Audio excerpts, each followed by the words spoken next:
So hopefully by now you've logged into the CSN library website and poked around a bit and got a little bit comfortable with it. Later in the semester, we will meet with a real CSN librarian, and he or she will show you how to get onto the databases and just give you a little bit more of a professional tour around the databases. But I just thought I would give you a little bit of a tour and show you kind of from a former grad student perspective how I would approach a database like this. Well, rather a database of databases here.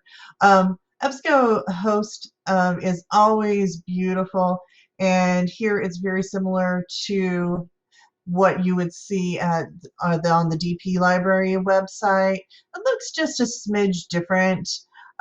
You have your basic search here.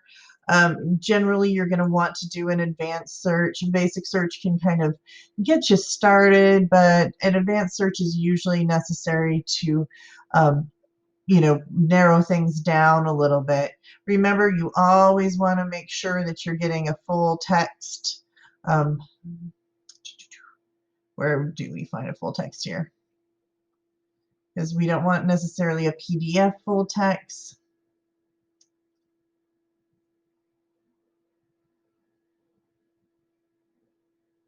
There we go. Sometimes it's hidden in plain sight. Anyhow, so it's good to get comfortable with these and, learn how, different ones look so that you are familiar and you can kind of poke around and learn the ins and outs so that when you dig into your research, that sort of thing doesn't trip you up. So anyhow, that is EBSCOhost, and it just kind of looks the same way DPS, so DPHS library website looks. One thing that you'll find here that's really useful is this database list arranged alphabetically and by subjects.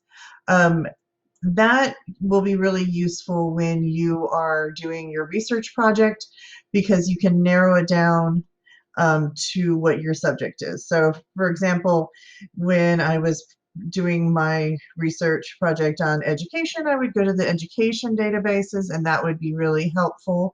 And here, they have some best bets for you so that you can go straight to those and get some really good resources there.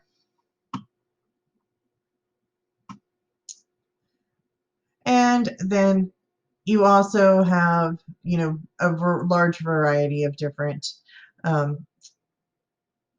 just basically different databases that you can choose from. And you have your ebooks. You also can search over here for books. And if you want to find films, articles, that sort of thing. So you have your ebook collection.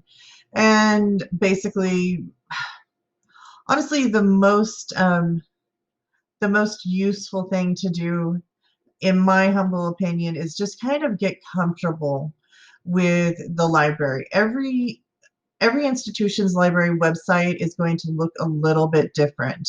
We got very comfortable with the UNLV library website, and the CSN library website looks a little bit different, but it is somewhat similar to the DPHS library website, and kind of functions in the same way. So at least you have kind of a jumping off point with that. But it does have a few extra little things, and it does have some resources that DPHS library website does not have. Here it has some information on citing your sources, and it has your AMLA and APA style guides, and just some really nifty extras, which is a good thing. But the thing about it also is that it's, you know, kind of like a bigger resource, so there's more to learn, and it can kind of feel a little bit overwhelming until you're really used to it. So do poke around, get comfortable with it, start to find some possible sources for your possible topics, so that when you do dig into your research, it doesn't feel so unfamiliar. So hopefully you will get very comfortable with the CSN library, and then we can make use of all their wonderful resources for writing your research paper this semester.